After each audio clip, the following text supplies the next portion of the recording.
Hi everyone, by now you should have viewed the video on how to read the Vernier caliper. If you have not, please go through that video first, otherwise you may proceed on.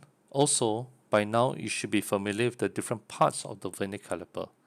If you have not, please stop the video, refer to your reading materials and be fluent with the different parts of the Vernier caliper. If you are, let's proceed on. So what you will have here, the diagram on the top shows the zero error of the Vernier caliper.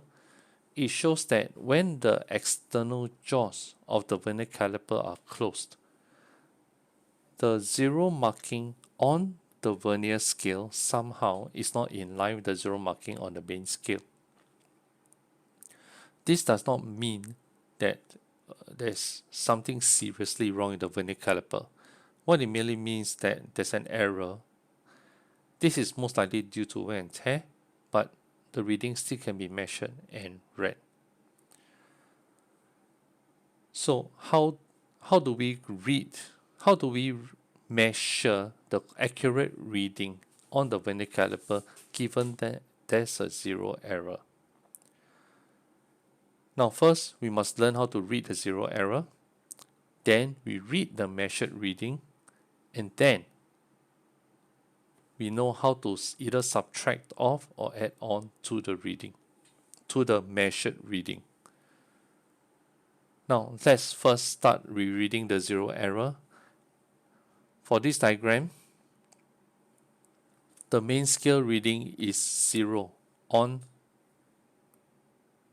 the zero error, because as earlier in the video, you look at the vernier scale, look for the 0 mark, and to the left, the closest reading on the main scale is 0. Now how to read the vernier scale? Look for the marking on the main scale that is in line with the marking on the vernier scale, and that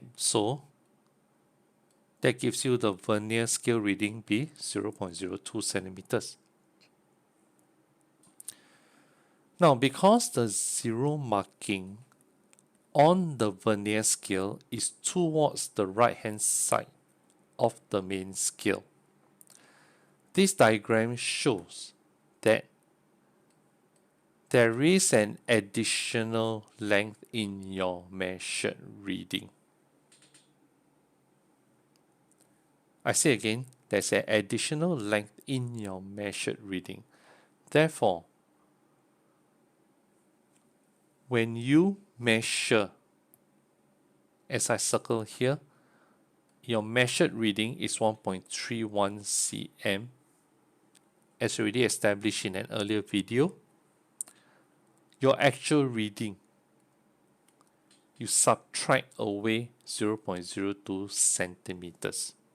So that's how you read this kind of zero error. How about when there's another type of zero error where the zero mark on the vernier scale is now to the left hand side of the zero mark on the main scale. Now when this happens when the external jaws are closed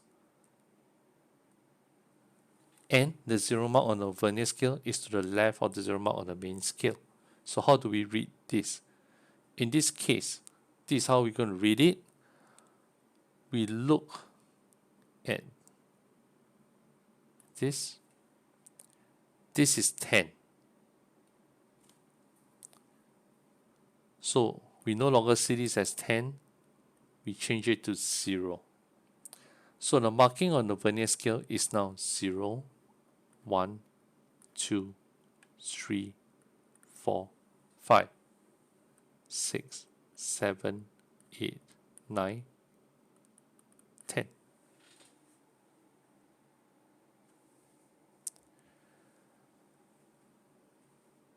So now we look.